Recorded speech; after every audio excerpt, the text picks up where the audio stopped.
दोस्तों नमस्कार।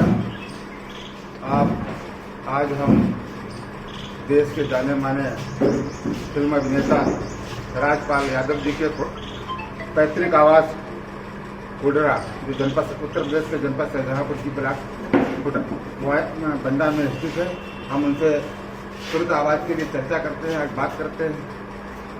पहले हम आपको होली की बहुत बहुत बधाई और हम आपसे निवेदन करते हैं कि आप अपने बारे में कुछ बताइए।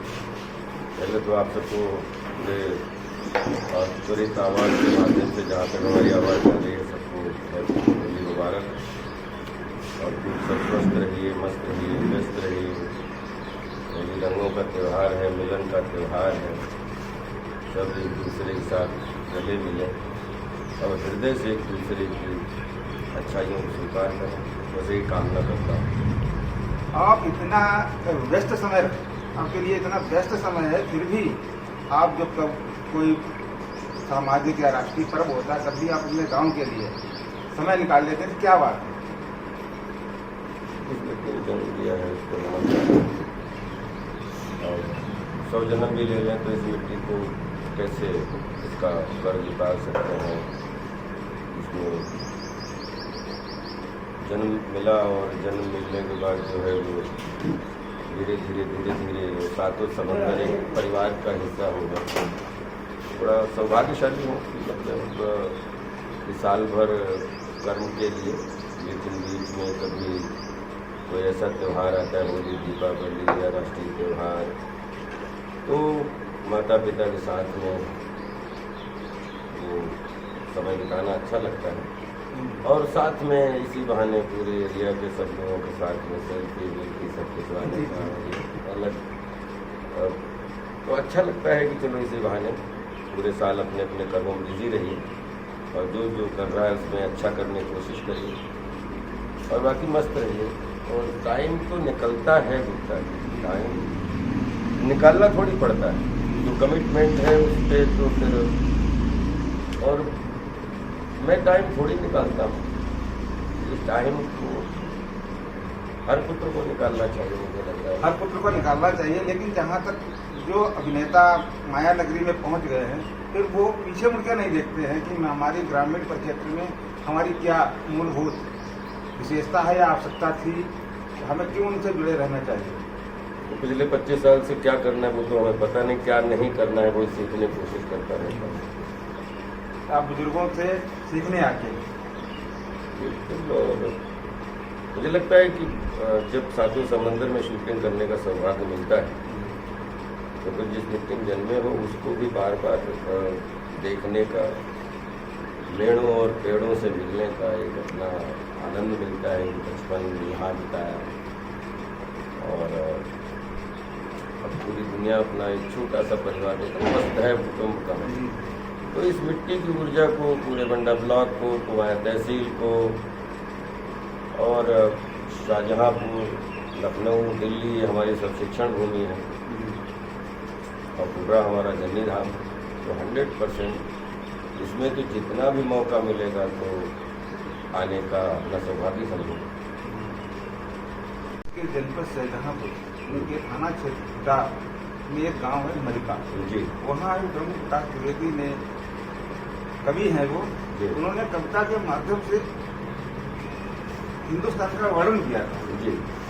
उसे आपने इतना हाईलाइट किया और इसमें इतनी बिस्तर जैसे उसकी रूपरेखा तैयार हुई। ये विचार आप कैसे आया, क्यों? नहीं, वो एक हमारे छोटे भाई रहे हैं MP से, वो भी मलिका के। मलिका बड़ा प्यारा गाँव और पढ़े हमेशा ही पढ़े लिखे ज़्यादा हमेशा पढ़ाते हैं। और उसमें ब्रह्म स्वरूप जी की वो कविता जो व्यंग हैं वो, और उन्होंने इस रुहेलखंड को जिस तरीके से महिमा मंडित किया शब्दों के माध्यम से, तो मुझे लगता है कि अगर अभिनय के माध्यम से पूरी दुनिया का मनोरंजन करता हूँ तो सब लोग बोलते हैं राजपाल बहुत छोटे से एरिया से आया है, या राजपाल मतलब बहुत छोटे, आप समझ रहे ना लोगों को। तो मुझे ये कविता के माध्यम से कि जिस एरिया को हम बिलोंग करते हैं, रुहेलखंड की खूबसूरती आप देखो, तो आई थिंक अगर दुनिया में सातों समंदर में हर देश में 10-20 स्थान बड़े सौंदर्यता में पूर्ण होते हैं, जल जंगल जमीन पर्यावरण पर्यटन से भरपूर होते हैं। तो मुझे लगता है कि अगर 108 जो रुद्राक्ष की माला होते हैं तो सातों समंदर का अगर चुनाव किया जाए तो अपनी पीलीभीत का चोका लेक और ये भी सब 108 में एक इस माला में शामिल हो जाएगा। ये इतना बेहतरीन एरिया है। उनने ब्रह्म प्रकाश जी ने इसकी कल्पना भी नहीं, मन में सोचा भी नहीं होगा कि हमारी ये कविता इतनी हाईलाइट हो। नहीं, वो डिजर्व करते हैं। जैसे हमने अभिनय किया था तो हमें थोड़ी मालूम था कि अभिनय हम कर रहे थे, तो उन्होंने जिस सहजता के साथ शब्दों का संयोजन किया और उनको एक सूत्र में पिरोया और इतने सौंदर्यात्मक तरीके से लिखा था कि वो मुझे पढ़ने में बहुत आनंद आया। नहीं, फिर आपने उसको जैसे सिनेमात्मक हम शूटिंग कर रहे थे पटियाला में। हमारे एक दोस्त हैं शक्ति और विलियम, तो मैंने कहा यार हम अभी मुंबई जाने में काफ़ी टाइम है और मैं शूटिंग कर रहा हूँ, तो आप एक कविता है काफ़ी लंबी है, लेकिन मैं चाहता हूँ एक लाइन वगैरह एडिट किए उसको और फिल्माया जाए। तो फिर उन्होंने कहा फिर बैकग्राउंड में क्या लगाएंगे, तो हमने कहा बैकग्राउंड में सारी जो शब्दों में लिखा है वही बैकग्राउंड में, वही चित्र वही आए, वही वीडियो। तो फिर यहाँ से सारे जितने थे वो सब यहाँ के लोकेशन सब, यहाँ सतीश मिश्रा जी बहुत सारे लोगों से वो सब फोटोग्राफ खिंचवा के और फिर उसके बाद लोड करवा के फिर उसको बैकग्राउंड दे दे के। हाँ, वही था।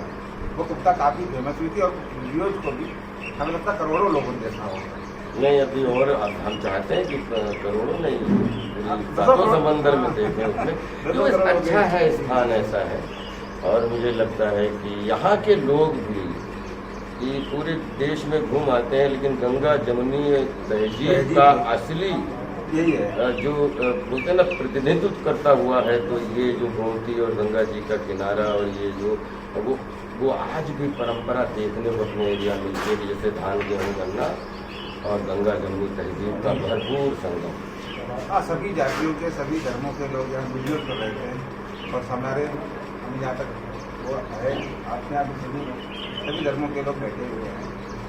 अच्छा, जब आप यहाँ आते हैं मुंबई से चलते हैं, क्या विचार होता है कि हम अपनी इस बार जाके अपने जनपद में आए या क्या करें? हर पल नया होता है और उसकी इच्छा तो बहुत अच्छी है। बस ये रोहिलखंड मंडल जो है इसमें डेली एक नया ऐसा विचार यहाँ की जनता और यहाँ के नौजवानों में, यहाँ के जो प्रशासनिक लोग हैं उनमें आए, और हम चाहते हैं रोहिलखंड जो है वो जल जंगल जमीन पर्यावरण पर्यटन का एक बहुत बड़ा स्थल बने हमारे जीवन में। वो हमारा सपना है, जिसमें जेन्युइन इतनी प्रकृति के जो प्रकृति बोलते हैं ना कि जैसे 24 घंटे होते हैं, 24 घंटे में 24 बार कलर और हमने दुनिया की प्रकृति को बहुत करीब से देखा है। और हम राहुल सांकृत्यायन की तरह या धातु घुमक्कड़ जिज्ञासा अपने, तो हम बचपन से ही बहुत मक्कड़ी और जिज्ञासु रहे हर चीज़ के लिए। तो उसकी वजह से हमारी थाली में क्या है, या हमारे बोलते हैं घर की मुर्गी दाल बराबर हमेशा रहती है, तो हम अपने घर की मुर्गी को दुनिया की खूबसूरत मुर्गी में पेश करना चाहते हैं। बहुत सही बात कह रहे हैं। अभी एक बहुत खूबसूरत फिल्म में काम करने का सौभाग्य मिला है, जिसका नाम है अर्थ रिलीज होने पे है, अभी सेंसर हुई है अब। और भूल भुलैया 2 आपको मई में बच्चों के एग्जाम होने के बाद देखने मिलेंगे। हाँ, भूल भुलैया ये दोनों अगले 3 महीने की फिल्में तैयार हैं। फिर एक फिल्म अभी शूटिंग कर रहा हूँ ग्वालियर में, और लगातार 1 by 1 अगले 5-6 फिल्में जो हैं पाइपलाइन में हैं और 5-6 वेब सीरीज हैं, तो लगातार कर रहा हूँ। यहाँ की माटी से जुड़े हुए हैं, यहाँ के लोगों के लिए आपका क्या संदेश, आज यहाँ के युवा आगे कैसे बढ़े? देखो, आप अभी डिजिटल वर्ल्ड है, डिजिटल वर्ल्ड में युवाओं को बढ़ने के बहुत सारे साधन हैं, क्योंकि हम लोग इंसाइक्लोपीडिया पढ़ने के लिए, गुप्ता जी आपको याद होगा कि जब अपन को कोई दार्शनिक पढ़ना होता तो एप्लीकेशन लिखते थे, फिर लाइब्रेरियन के पास जाते थे, तब कुछ किताब मिलती थी, फिर उसको एक टाइम मिलता था कि उसमें फिनिश करके जमा जमा करना है, आज आपका कुछ नहीं करना है। आपके मोबाइल में आपके रोड बताने वाले से लेके मैप बताने का सब कुछ आपके मोबाइल में। तो मुझे लगता है कि ऐसे मौके पे जहाँ पे खुद आपके मोबाइल के रूप में एक इंसाइक्लोपीडिया रहता है, उसमें हर युवा के हर अपने पसंद का काम होता है। और जब पसंद के काम को आप चुन लोगे, हमें इस फील्ड में जाना है, तो उसके दरख्त मत बनो, उसके बीज बन जाओ। और आप बीज बनोगे तो धीरे धीरे अपनी पसंद की जॉब में खुद ही वृक्ष बन जाओगे। सफलता में आपको सफलता मिलेगी। 100% मिलेगी। सफलता ऐसी चीज़ है जो रहना चाहती है अच्छे लोगों के पास। बस मेहनत की आवश्यकता है। मेहनत की ही आवश्यकता है। दुनिया में कोई शॉर्टकट नहीं है। आपको आप बताइए, पत्रकारिता करने के लिए ये माइक की कोई कीमत नहीं है, लेकिन ये जब आपके हाथ में है तो इसकी अरबों खरबों, मतलब इसको कोई छू के दिखाए तो इसकी फिर कीमत पता लग जाती है कि क्या कीमत है इसकी। तो हर चीज़ की अपनी एक कीमत होती, लेकिन हम बोलें कि हम आप कल से करने लगेंगे, इतना सिंपल नहीं है, क्योंकि 10-20 साल आपने 2-4 दशक इसमें बिताया। तो मैं ये कह रहा हूँ कि जिस फील्ड को आप चुनो कि गंभीरता से चुनो, उसके बीज बन जाओ। कोई गेहूं आपने देखा होगा, गेहूं की बाली कभी आपने देखी है बगैर जब तक जमीन में ना गड़े? जब तक जमीन के अंदर ना जाए बीज ही जाएगा, बीज ही जाएगा। और बीज बनना बहुत कठिन है, लेकिन बीज अगर बन गए तो सफलता बहुत सरल है। बीज बनना सरल है और बीज बनना कठिन है, तभी सफलता मिलेगी। हाँ, नहीं, बीज मतलब बनना कठिन है, लेकिन अगर आप बीज बन गए, बीज मतलब वो ऐसा बच्चा कि जो अभी बड़ी अच्छी बात राजेश बोली कि माँ एक बच्चे को जन्म देती है, बच्चे को कुछ नहीं पता है कि उसको इस दुनिया में कहाँ पे क्या मिलेगा, लेकिन उसको स्मेल से पता लग जाता है कि मेरा भोजन माँ के स्तन में है, और वो जाके मतलब उसको तो बताइए। और एक माँ बच्चे को जन्म देने से पहले दूध जब आ जाए, वो चाहे कोई भी दुनिया की प्राणी हो, किसी भी क्षेत्र का, तो वो बीज बनना पड़ता है। इतना आपको अंदर अपने आप को प्योर करना पड़ता है। राज्यपाल जी यादव जी का संदेश है कि आपको बीज बनना पड़ेगा और तभी आपको सफलता मिलेगी। बहुत बहुत धन्यवाद। धन्यवाद गुप्ता जी, बहुत अच्छा। और सब पूरे रोहलखंड मंडल के लोग, और जहाँ तक पूरे देश दुनिया में हमारा ये प्रणाम स्वीकार करें सब, और बस बढ़ते रहिए, समय का रिस्पेक्ट और अपनी ऊर्जा पे विश्वास। Love you. और स्वस्थ रहें, मस्त रहें। स्वस्थ रहें, मस्त रहें, व्यस्त रहें।